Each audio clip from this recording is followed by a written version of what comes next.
Today on Simple Life Pattern Company, we have an awesome sew-along planned for you. Summer is fast approaching, and wouldn't you love to be ready when it gets here? Let's start by sewing up a couple of these super easy Daytona tank tops. You are going to absolutely love this sew-along. It's a fun, easy pattern, and I hope you will join me. We are well on our way into making the Daytona tank top. I really do hope you are as excited as I am on how you have progressed so far. Today we will continue with making the straps. Fold the straps right sides together and pin along the long edges. Sew the straps.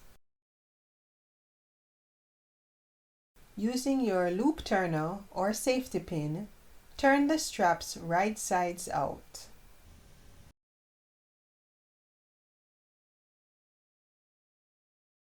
Rotate the seam in the strap to the center of the strap. Press your straps well.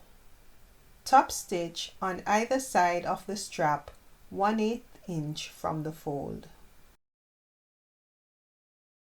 So we will stop here for today and continue tomorrow.